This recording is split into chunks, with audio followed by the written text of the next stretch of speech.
Hi classmates! Welcome to another Excel Made Easy tutorial.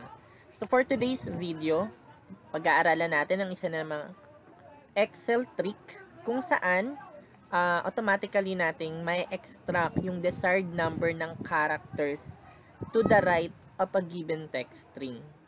So yun yung ma-achieve natin kapag ginamit natin yung combination ng right and len functions. So, again, discuss muna natin kung ano ba itong dalawang formula na to. Si right, ito yung parang pinaka-basic formula natin, which is yung, ito yung formula na nag-extract ng characters to the right of a given text string. So, yung syntax niya nga is yung equals, right, pangalan ng function, open parenthesis, yung text string mo, then, comma, yung number ng characters. Then, si len naman ay yung function na nagbibilang ng number ng characters. So, yung syntax niya is equals, len, yung pangalan ng function, open parenthesis, text, yung text string mo, then close parenthesis. So, ang idea natin dito is, 'di ba sa right, kailangan nating i-specify yung number ng characters na gusto nating i-extract. So, ang goal ng Excel trick na to is to automate yung pag-indicate ng number ng text string or ng characters rather na gusto nating extract. So, etong number of characters, papalitan natin siya ng len formula. So, para si len na yung automatic na magbibilang ng characters na tutugma doon sa gusto nating ma-extract na characters. So, para mas ma-visualize natin siya, i-apply natin dito sa example na to. So, let's say meron ako ditong text string. Ito siya, yung pangalan ng function, concatenated na pangalan ng function at saka nung purpose. So, kung mapapansin nyo, yung data structure natin is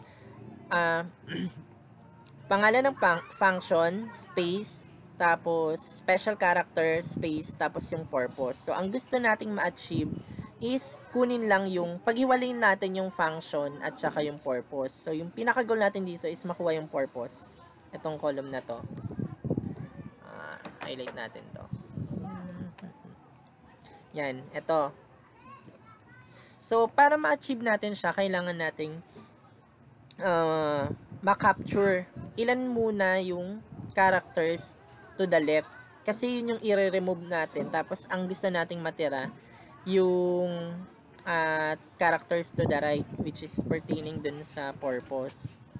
So, ang ano natin dito is, ang goal is bilangin natin yung number ng lahat ng characters. Tapos, ima-minus natin yung characters to the left para ang matitira yung characters to the right na gusto nating ma-retain. So, para ma-achieve yun, kailangan din natin gumamit ng helper column para hindi ganun ka-complicated tignan yung formula natin. Kasi masyadong mahaba yung formula kapag pinag-isahang nest natin siya. So, eto, ang ginagawa ko dito ay una, yung function. In-extract ko muna yung function. Yung pangalan ng mga function na text string. So, paano natin yung magagawa? Gumamit ako ng left. Tapos, pinutol ko siya hanggang dun sa may special character. Para ang makakapture ko lang is yung hanggang dito. Sa if. So, di ba ang ginamit ko ditong special character is ito, yung space, special character, tapos space, para mahanap ko siya gamit yung find. Kung saan yung starting point nun. So, si left, yung left formula ko, ika-capture niya hanggang dun sa, saan ba nag-start tong character na to? Diba dito sa, pang ilan to? 1, 2, 3. So, magi-start yung ano ko, yung special characters ko na to na space, special character, space, sa pangatlong character, third position or third character. So, meaning, yung makaka-capture ng left ko is 3 characters. Kung hanggang dun yung puputulin niya. Tapos, para mawala yung, so hanggang dito yung makaka-capture, 'di ba? edi ibig sabihin meron akong sa sobrang space dyan. So para hindi ko maisama yung space, gumagamit ako ng trim. Si trim, ini-eliminate niya yung mga unnecessary spaces. So ayan, makukuha ko na to. Ngayon ang gagawin ko na lang, bibilangin ko ilang characters ba to. So pag kinapture natin yan, so ang makukuha natin is 2 characters. So tapos bakit ako dito nag-add ng +3? Kasi 'di ba yung special special characters na ginamit ko sa find is yung space, special characters, space. So yung ano na yun is 3 character, space, special character, tapos space. So 3 characters yung total nun. So kaya ako may +3 dito sa len natin na formula. So yan, makakapture ko na ilan yung number ng characters sa left bago yung purpose. So dahil meron na akong ganito, pwede ko nang gamitin si right len formula. So para ma-capture yon, ang gagawin ko lang equals right, tapos yung text string natin, yan. Tapos, so ilan yung number ng characters? Ang goal natin is bilangin muna lahat ng number ng characters dito sa buong text string. Then, tapos ima-minus ko yung gusto kong tanggalin. Yung gusto kong i-remove, which is yung mga characters to the left. So ilang characters daw yon? So minus, eto na yon, 5. So, equals natin, then enter. So ayan. So para lang sure na wala tayong unnecessary spaces, dinadigtungan ko na lang siya ng trim. Yan. Tapos i-copy na natin yung formula pababa. So ayan na siya.